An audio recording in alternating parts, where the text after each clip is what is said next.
Peterson Institute for International Economics, including our audience worldwide on the web. We're delighted today to host for the first time in several years the Bank of Finland Governor Olli Rehn. Our theme this fall, both in terms of promoting government and central bank officials, speakers, but also our own research agenda at PIIE, is importantly driven by the notion that third nations have a role to play in the world economy, far beyond what the people in Washington, New York, and Beijing sometimes seem to think. And whatever the results of the American election, we're going to still be in a world where third countries, third governments, and that includes entities like the European Central Bank, have to step up and provide forms of leadership and positive agenda, as well as maintaining the space for international commerce, for international finance and globalization in at best environment where China and the US are making that more difficult. And in that spirit, we're not asking Governor Rehn to address that exact issue, but he is, by his title, going to speak about Europe in search of growth and productivity in the shadow of geopolitics. And there are few nations that can talk more about punching above their weight than Finland, and there are few officials that can talk more about punching their weight than Olli Rehn. Olli had distinguished service as a member of the European Commission prior to becoming governor of the Bank of Finland. He continues to serve, obviously, as a member of the governing council of the ECB, but plays a role in monetary and European debates cross-cutting with his and his team's intellectual contribution and calm forthrightness. And so in that spirit, I am very grateful that Governor Rehn agreed to speak at the Peterson Institute this week. Governor, please.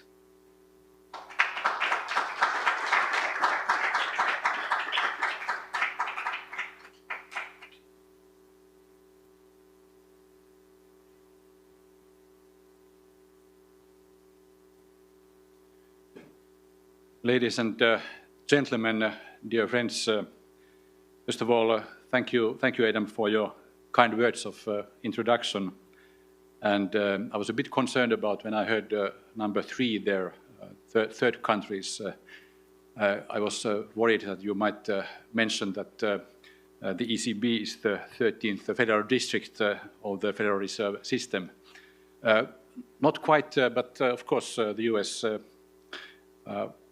economy and the Federal Reserve's decisions play a very significant role in the global financial cycle, and that's why we pay a lot of attention to them, of course. So, dear friends, let me start by thanking the Peterson Institute for inviting me to speak at this year's Macro Week. It's a great honor to share my views with such a distinguished audience. I have followed the Institute since nearly its inception, as Fred Bergsten's book was part of our coursework when I was studying economics and international relations in Minnesota. That was in the fall of 1982, which was a remarkable time in US economic and monetary history, as Paul Volcker's disinflationary measures were simultaneously reducing both inflation and hitting employment, a reality felt on the streets of St. Paul and Minneapolis.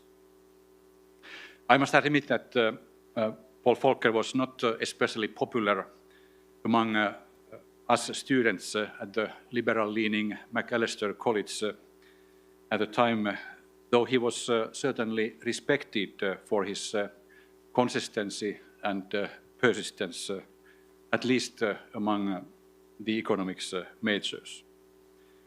In hindsight, his actions had historic significance, not just for monetary policy, but also for great power relations. They helped restore the economic foundations of US global strategic influence at the critical moments of the Cold War for decades to come. As for me, I could say, if I didn't show a serious lack of self-irony, that this was a formative experience for a future central banker, although at the time I had simply no inkling that I would one day enter this field. In every central banker, there is a little Paul FLICKR. I'll return to the lessons of FLICKR's disinflation later in the context of Europe's recent experiences. You can see the roadmap of today's talk on this slide. I'll first present my thoughts on the ongoing strategy review of the European Central Bank, which is due for completion by the end of the first half of next year. Second, I'll focus on the implications of the recent rise in both geopolitical and geoeconomic fragmentation. Third and finally, I'll discuss what in my view is the Achilles heel of Europe, and that is weak productivity growth. To provide context for the ongoing ECB strategy review, let's take a look at the history of inflation in the euro area over the last quarter of a century, dividing it into three distinct periods. First, during the final years of the Great Moderation from around 1999 till 2009, inflation averaged around 2% in the euro area. I recall Jean-Claude Trichet bragging that inflation in the first 10 years was 1.97%. Could it get closer to the target? That was his message. Then, in the post-financial crisis period until 2021, inflation was exceptionally low, averaging just above 1%. After 21, as you know, inflation surged and has averaged over 5%. Each of these periods has been characterized by different drivers of inflation or deflation for that matter.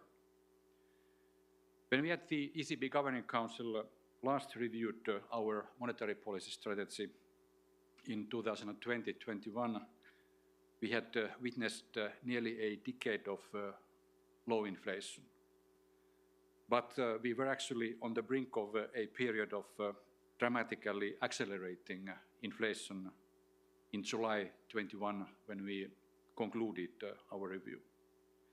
The Fed faced a similar situation as the Federal Open Market Committee reviewed their monetary policy strategy in August 2020. The Fed then adopted flexible average inflation targeting designed to address persistently low inflation. Before our 2021 review, the price stability definition below but close to 2% was perceived as asymmetric, as seen in this graph. And this is taken from a research piece of our scholars at the research department of the Bank of Finland. This perception is supported by several studies by the Bank of Finland and ECB staff. The asymmetry, and that's the problem with this definition, the asymmetry set a virtual 2% ceiling, thus lowering the de facto inflation target and leading to asymmetric policy responses and preferences. Simply because inflation could not, by definition, or at least by the definition of the target, could not exceed 2%, inflation expectations did slide below it in the long term, which you can see in this graph and with the red arrow on the right. Hence, the most consequential decision in the ECB's 21 strategy review was to set up a symmetric inflation target over 2% over the medium term. The symmetry implies that both negative and positive deviations from the target are equally undesirable. Another key element of the strategy is that the medium-term orientation for reaching the target is underlined. So symmetric target with a medium term. Empirical evidence shows that the ECB's revised symmetric inflation target has been effective in anchoring long-term inflation expectations, actually medium to long-term inflation expectations, firmly to the 2% target, despite all the turbulence of the recent polycrisis years. In the 21 strategy review, most of our work focused quite naturally on improving our policy making in the low-inflation environment. Now, over 3 years and 3 crises later, we are reassessing how well the revised strategy has performed in a high inflation environment. Most importantly, of course, we need to consider how to further develop the strategy in the light of an emerging new or perhaps old or recycled norm. Right after its introduction in 21, the new strategy was put to the test in an environment it was not specifically designed for. That is a series of supply shocks and rapidly accelerating inflation. These supply shocks were caused first by the pandemic and then by Russia's unjustified and brutal war in Ukraine that led to a sharp increases in energy prices. And this contributed to the surge of inflation to a peak of 10.6% in October 22. You can see here the headline inflation is illustrated with grey ink and core inflation by black ink. Inflation averaged over 8% in 22 and 5% in 23 last year, shown in this left-hand graph. And as you can see, we have come a long way from there. In September this year, headline inflation stood at 1.7%.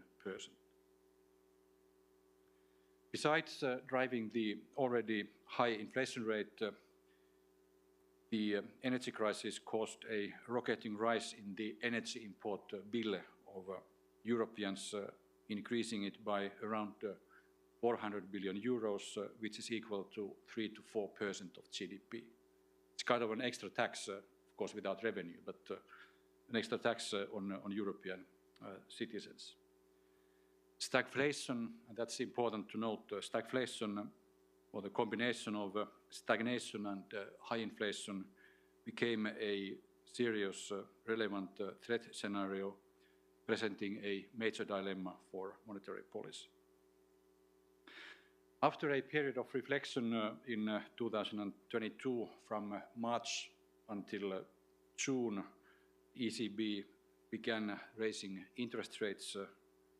That happened in July, and we discontinued QE, increased policy rates rapidly by a total of 450 basis points between July 22 and September 23, bringing the main policy rate from -0.5% to 4%, in line with our revised strategy. We intended to tame inflation over the medium term by preventing high inflation from leading to elevated inflation expectations and to a wage price spiral with broad-based second-round effects. In my view, when you look at the recent past, this goal has largely been achieved. Some argue that we should have acted sooner. I can say that many of us policymakers were indeed ready to raise rates earlier due to soaring inflation. However, Russia's invasion of Ukraine in February 22 reintroduced the era of brutal geopolitics and created a massive cloud of stagflationary uncertainty over Europe's economy. While the ramifications were felt globally and still are, the impact was more severe for Europe than, for instance, for the United States. This is something to keep in mind in all postmortems of the recent crisis years. Now, looking at the latest policy decisions, progress in lowering inflation has enabled us to make 3 25 basis point cuts to interest rates since June. The most recent cut last week was unanimously decided as we now have greater confidence that inflation is converging towards the 2% target on a sustained basis. This inflation in the euro area is well on track. All in all, soft landing seems a plausible scenario in the euro area. On the other hand, growth is sluggish, as shown in the right-hand graph. The growth outlook has weakened quite clearly in the past few months, which could also increase disinflationary pressures further. Based on the current outlook, and as our rates are still at the restrictive territory, the direction of rate changes is clear. The speed and scope of rate cuts will depend on our overall assessment in every meeting of the trend in 3 variables. First, the inflation outlook. Second, the dynamics of underlying inflation neutralized from energy and food prices. And third, the strength of monetary policy transmission. Based on the experience of recent years, the symmetric medium-term 2% inflation target has served us well. It has provided a clear anchor and enough, let's say, pre-calibrated and meaningful flexibility in terms of both the timing and instruments of policy. We have not had to take the drastically contractionary policy actions that the old target might have implied, and we did not need to show Volckerian stubbornness with all respect to him, thanks to the fact that inflation expectations remained well anchored.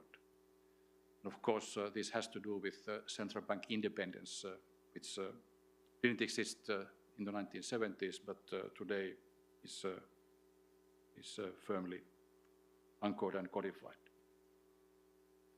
Thus, in my view, the inflation target itself does not need to be revisited in this review. The saying goes, don't fix it if it ain't broke. However, we do need a deeper understanding of inflation dynamics and the secular trends that are transforming the operational environment of monetary policy. Geopolitical tensions have risen substantially with Russia's illegal war in Ukraine, the tragic war in the Middle East, and China's strategic ambitions, both technological and military. Trade wars, protectionism, and geo-economic fragmentation are the byproducts of these geopolitical tensions, and so are the diversion and relocation of global value chains.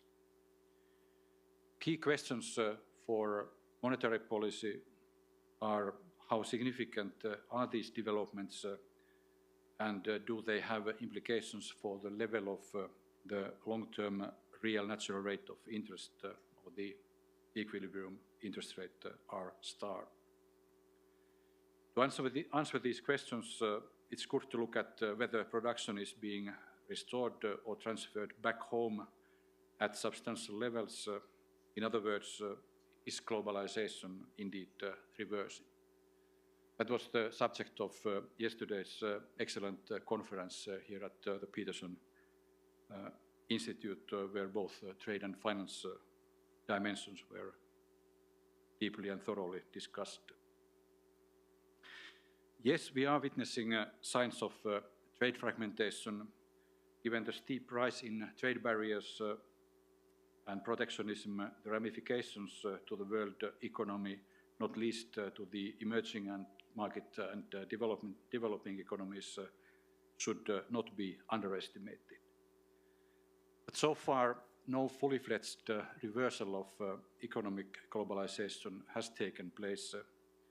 What we are mostly seeing is the lengthening of global production chains or value chains.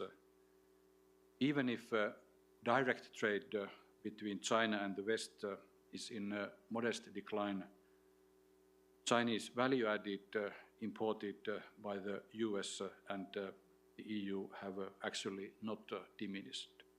So I find quite interesting. Our staff analysis at BOFIT, that's the Bank of Finland Institute for Emerging Economies, indicates that that's a fresh study based on OECD data, indicates that in between 2018 and 2023, Chinese value added remained stable in US manufacturing imports and slightly increased in Europe, as shown in the left-hand graph here. It seems, therefore, that value chains have simply been rerouted via connector countries such as Mexico and ASEAN countries like Vietnam. Smaller countries like Finland and the other Nordics have greatly benefited, and other European countries, all European countries are small open economies essentially, have greatly benefited from deepening economic integration. Multilateral trading system has been a win-win and is a key building block of the strategic community of liberal democracies. Economic cooperation with the US remains crucial for this achievement and alliance, even if this fact may have not been overly underlined in the US presidential campaigns recently. Trade wars would only damage this bond. Suffice it to say, we Europeans are forced to preemptively prepare for different options. Concerning Finland, thanks to Finland's recent accession to NATO, our ties with the US and our trade partnership has strengthened also in strategic areas.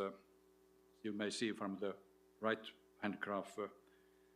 Notable examples are cruise ships and tech products exported to the US, and on the import side, the new American F-35 fighter jets that will replace soon our cherished but aging F-18 Hornets, which we purchased in the first half of the 1990s.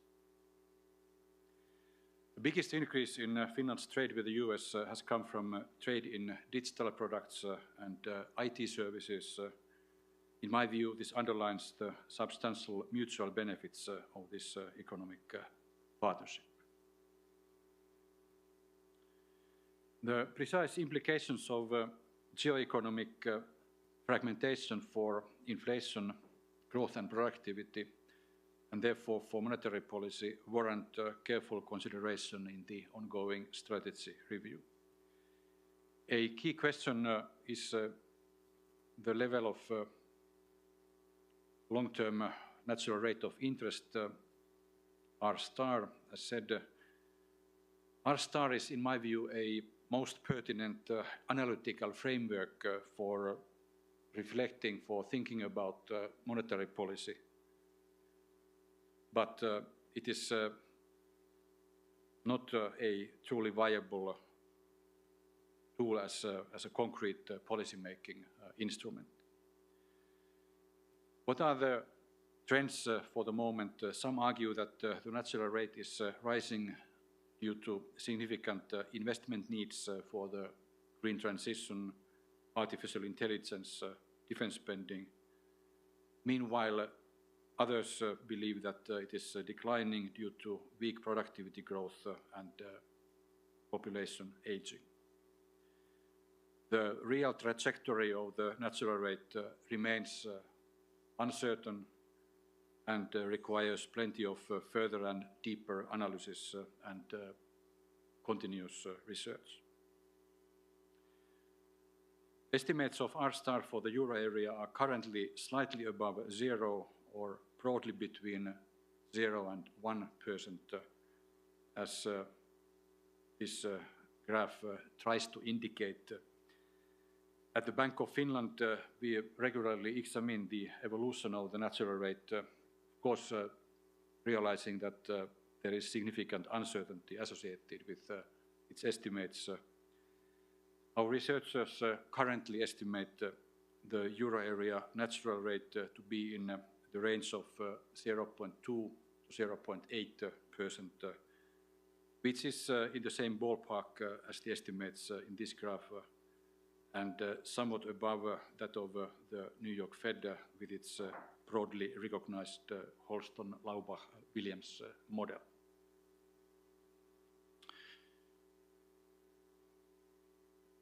Before concluding, let me finally turn to the marked slowdown in productivity growth, which is the real Achilles heel of Europe. Europe's long-lasting productivity gap compared to the US has further widened in the past few years, as shown in the left-hand graph. A key reason for this is the energy shock I referred to previously, resulting from Russia's war in Ukraine, as it adversely affects competitiveness, specifically in Europe, unlike past oil shocks that tended to hit all firms globally. I mean, the US is a net exporter of energy, largely fossil energy. Europe is a net importer of energy. The right-hand graph shows that the producer prices for energy rose much more in the euro area than in the US, but they have also remained higher than here. In Finland, and there is a certain similarity between Finland and France, I think in this regard, mainly related to the role of nuclear power. Some other countries have the same context. In Finland, we have adjusted to the loss of Russian energy imports by increasing domestic production of both renewable power, wind, solar, bioenergy, and nuclear power. Thus, energy prices didn't increase so drastically in Finland as in some other countries, and have indeed already returned to their pre-pandemic level. A major reason for Europe's slow productivity growth in recent years is weak investment, driven by the uncertainty from the war and the energy crisis, and possibly the tight financial conditions. As to the determinants of productive investment, the distinction between structural and cyclical is, in my view, never crystal clear. It's not black and white. It's rather a line drawn in water, or in sand, if you like. It's true that the current clouds of both brutal geopolitics and political uncertainty on both sides of the Atlantic, Europe and the US, are weighing on the European economy through confidence-damaging effects. Still, if I may paraphrase a certain giant of economics, in the long run we are all retired, but in the meantime we need more productive investment. What do I mean by this? I mean that even though Europe's longer-term growth and competitiveness challenges obviously cannot be solved by tools of monetary policy, we know that investment is driven by many factors, not least by aggregate demand, which is obviously affected by financial conditions. Thus, in the long shadow of recent supply shocks and current slow growth, an easing in financial conditions should help avoiding kind of delayed scarring effects in investment that is needed to increase longer-term productivity in Europe. The need to pursue stronger productivity growth on all fronts is indeed the key message in the recent report on EU industrial competitiveness by ex-president of the ECB, Mario Draghi. The Draghi report is a clear-eyed and even brutally honest diagnosis of Europe's weak growth and weak competitiveness. It makes important proposals for closing the innovation gap and combining climate goals with industrial competitiveness, as well as enhancing security by pooling defense capabilities in the EU. Likewise, Draghi calls for cutting the red tape and speeding up structural reforms. We must be better in supporting diffusion of new technologies, improving access to finance, removing existing barriers to services across countries. And cutting-edge research and innovation, including artificial intelligence, will certainly play a key role in the pursuit of these goals. So, dear friends, let me conclude. Many crucial issues for Europe are at stake now, and they also matter for the United States, Europe's closest ally and partner, and in my view, they also matter globally. First and foremost is unity and determination in the face of Russia's imperialist aggression. This is an existential issue not only for European security, but for the whole free world. And our support to Ukraine must remain unwavering. We must work with all our partners to strengthen international security and cooperation in Europe and beyond. Second, the rise of geopolitical tensions and the increasingly uncertain and volatile global environment have significant implications for economic policy in Europe and beyond. The changing geopolitical landscape shapes the new normal that we must consider when we develop our monetary policy strategy. Third and finally, reinforcing the structural foundations of the European economy, productivity growth and industrial competitiveness is of paramount importance. While we face many challenges with determined national action and EU-wide cooperation, Europe will be able to revitalize its productivity growth and lay a solid basis for sustainable growth and employment. A key part of this effort will be fostering mutually beneficial partnerships with like-minded countries, especially in the United States, but also around the world. Thank you for your attention, and I'm very much looking forward to your questions and what will no doubt be an interesting discussion.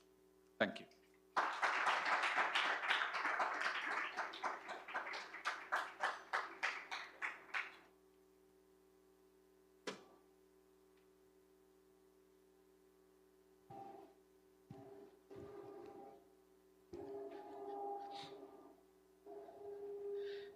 Thank you very much, Governor Rehn, and thank you in particular. Your slide 7 set out sort of the 3 big issues that, or at least 3 of the biggest issues that central bankers are facing today. We appreciate your sharing with us your perspective. Let me start, though, with just a very narrow, straight Euro area conjuncture question, which is if the real rate of interest, the R star, which as you say we can't measure but it's a useful concept, is roughly somewhere between 0 and 1. And your policy rate is currently at 3.5. And the news flow has generally been pretty negative on the activity side of late. Why would the ECB not want to accelerate rate cutting at this point?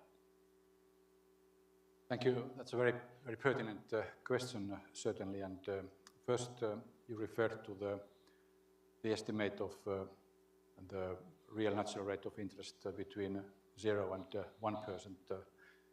That is indeed the current estimate of the ECB staff, ECB economists. And we can assume that it is somewhere in that ballpark. As far as the level of nominal rate, policy rate is concerned, you're right that after the 3 recent rate cuts, it is still in a restrictive territory.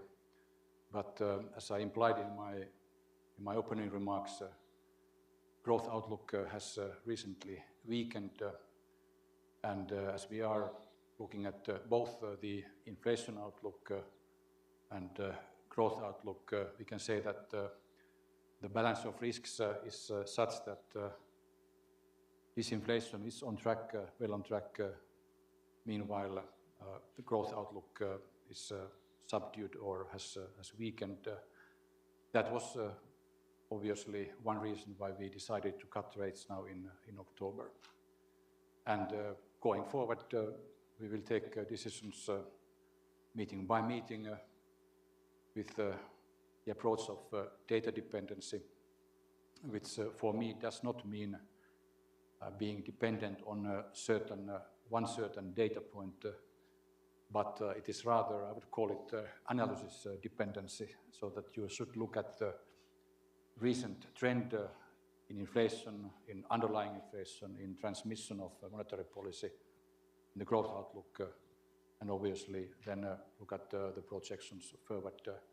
We will get our next major projection in December, and I'm very much looking forward to this, to see what kind of forecasts we will have for core inflation and for economic growth going forward, and then we take decisions on that basis. Thank you. You are very much engaged in the global discussion of central bankers. I see you at Jackson Hole, you go to the BIS meetings, you do all these things.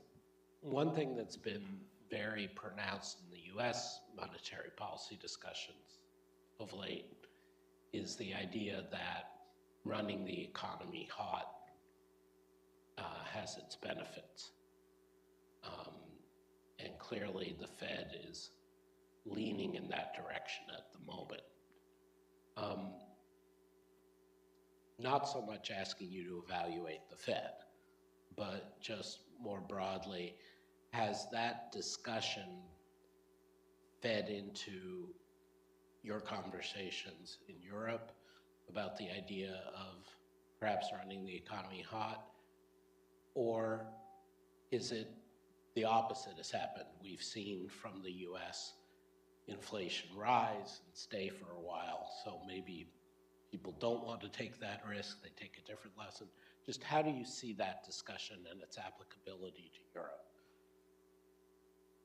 I think it's certainly a relevant discussion for us Europeans, and one illustration of this is that you referred to the Jackson Hole conference. I counted that we were, I think, 7 out of 26 members of the Governing Council participated at Jackson Hole, which is a significant number, taking into account that getting to the Wild West of Wyoming is not precisely the easiest thing to do from the peripheries of Europe. Even more seriously, Europe and the US are in different places as regards the economy for the moment. For the reasons I explained, Europe has more subdued growth and has more subdued productivity growth for the moment than the US. But still, of course, it's important that we are aware of the US discussion and we follow what kind of impact the decisions of the Fed have in Europe.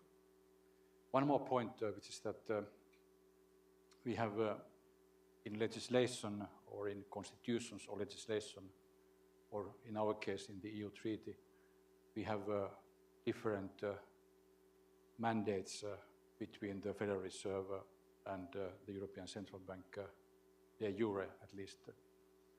So the Fed has, as most of you certainly know, has a dual mandate, stable prices, maximum employment, and that's the framework with which Fed analyzes the economy and takes its decisions. In Europe, according to the EU treaty, the primary objective of the European Central Bank is price stability. Then there is another article which often is forgotten, which I underline when I give lectures to my students at the University of Helsinki or elsewhere, that the article says that without compromising price stability, the European Central Bank should support other economic policy objectives of the European Union, such as balanced growth, sustainable development, and full employment. I only mentioned 3 of the elements because it has 10 different criteria. So I can reveal you a secret. When we are convening at the Governing Council of the ECB, we are thinking about our primary objective, but of course we are also thinking about growth, employment, productivity, and the real economy. Thank you. Going back to things you raised directly in your speech, but if I could ask you, Governor, to expand a bit. In terms of the determinants of R star, again, directional, not the precise estimate, you seem to say that it's either very balanced or very unknown which way R star in Europe might go. Could you say a bit more about why you think that's the case, leaving aside empirical estimates? In the US, we've had again, US isn't always right by any means, but we've had an ongoing discussion about the idea that R star is rising because the demographics are bad, but they're unchanged. Fiscal policy and likely spending on defense, green tech, possibly industrial policies going up. Perhaps we're getting productivity growth from AI.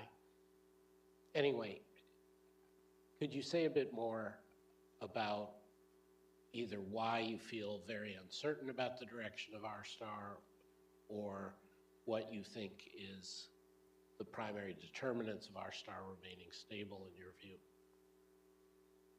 I think the main reason simply for the uncertainty concerning R star or the natural rate of interest is that first of all, it is not an observable concept or parameter. It is derived from an equation which has several components. And all of these components, or most of these components, are as long as they are wide. In other words, say productivity growth is one key element there. And if you have a weaker productivity growth, you are likely to have a lower natural rate than if you have a higher productivity growth. Same goes for population aging, because aging populations or countries with aging populations tend to be less dynamic, and that tends to suppress the natural rate of interest. Meanwhile, if you have major investment needs, if you have a strong productivity growth, if you have a strong population growth, like in the US, then that is likely to increase the natural rate of interest. And one interesting element here, which I want to mention to you, is demographics concerning Europe, which we have not studied yet as thoroughly as we should have at the ECB or in the national central banks. And that's the question of how the labor market has evolved in recent years.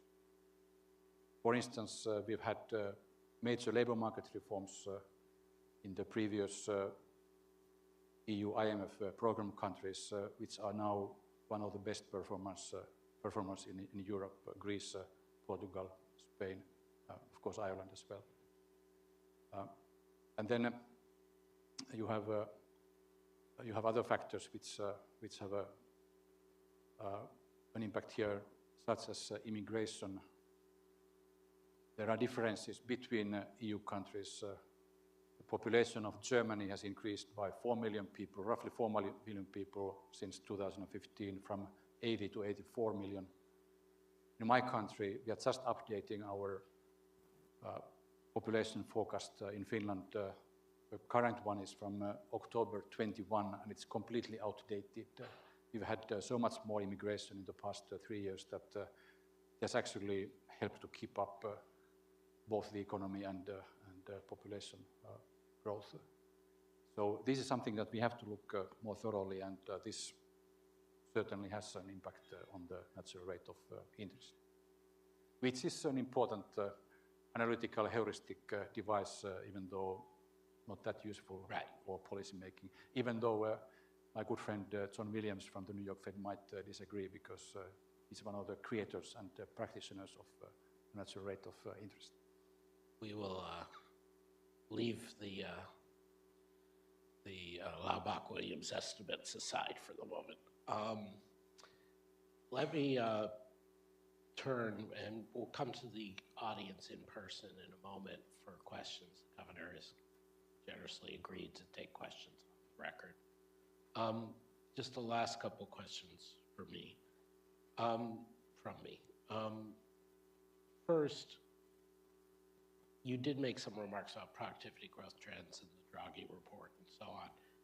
From the central banker's point of view, is there anything either in the financial world or in the macro settings that the ECB can and should do with regard to improving productivity growth in Europe, or is this something totally out of your hands?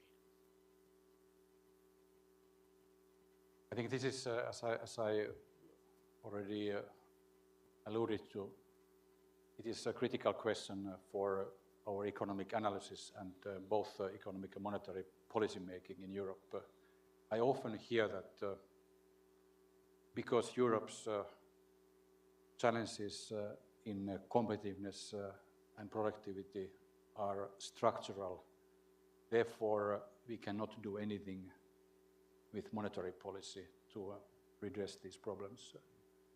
Well, it is true that we cannot solve problems by monetary policy tools, at least alone, that's clear. But at the same time, there is a link, in my view, and that the link is investment, which is affected by many factors where monetary policy and financial conditions are one central factor, certainly. We support, and we discussed the Draghi report and its policy recommendations several times at the Governing Council, and we are, no surprise, we are certainly very supportive of those. And my view is that Draghi's report is going to be the defining economic and policy analysis in the European debate in the years to come, independent of the fact whether 90% or 10% will be implemented in the short term. We know the political challenges, we know the challenging politics of Europe, which may make it more difficult to take decisions on several issues, but I think I see it more as a kind of a medium-term roadmap how to go forward, and we need definitely stamina and capacity to overcome current turbulences before we will get there. Thank you. Let me open it up to our audience.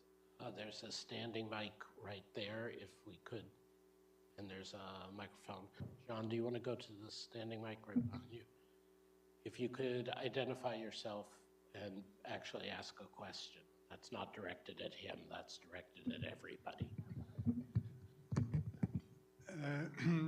Thank you, Governor. I appreciate your willingness to... Could you identify yourself? Yes, I'm Jean Pisani. I'm a senior fellow here at the Peterson Institute, non-resident senior fellow.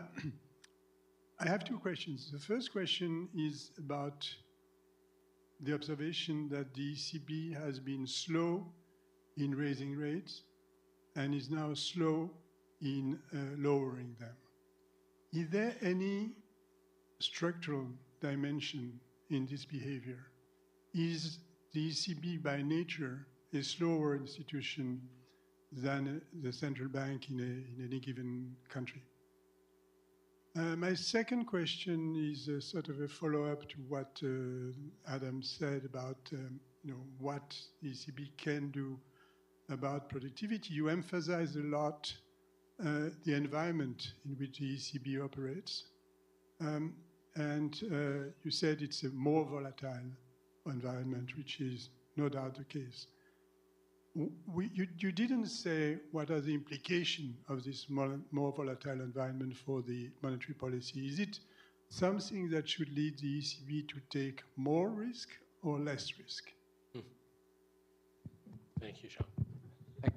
Thank you, Jean, for these very relevant questions. And concerning the first question as regards whether the ECB is kind of structurally slower or faster to take decisions. So you said implied slower than some other central banks. I think historically, and you know the history of the European Union and integration very, very well. So historically, the European Union and the euro area is composed of 27 or 20 member states.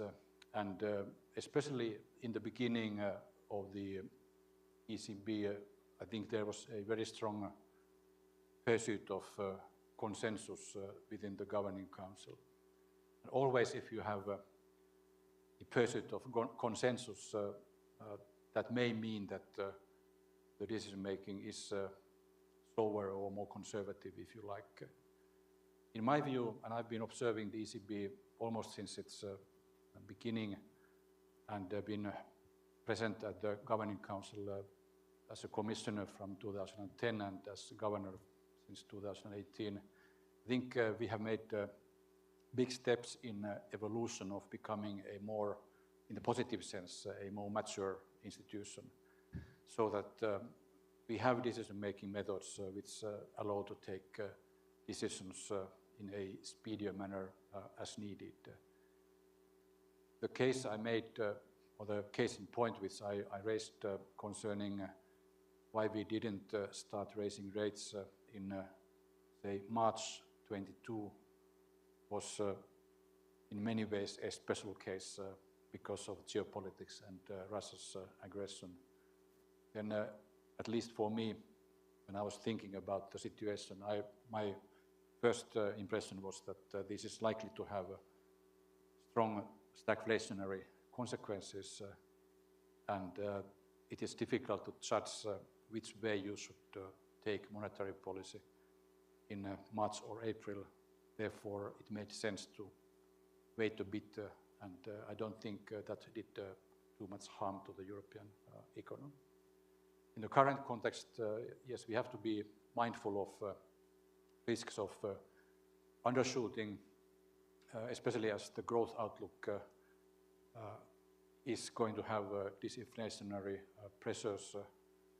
For me, that's largely an empirical question, and as said, that's why I'm very much looking forward to the next PIIE, or the broad monetary policy exercise, macroeconomic exercise, which will facilitate our decision making in December in the Governing Council. Thank you. The governor has a hard stop at 3, so this will be the last question. Okay. Thank you for a very interesting talk. Who are you, please? Okay, so my name is Åsa Olle Segendorf. I'm from the Swedish Riksbank. I'm head of a monetary policy department. I hear my own voice. Yeah, sorry. So I have 2 questions. One is are you a bit concerned about the inflation going forward being actually like below the target again? And what would the consequences be for monetary policy from the ECB in that case?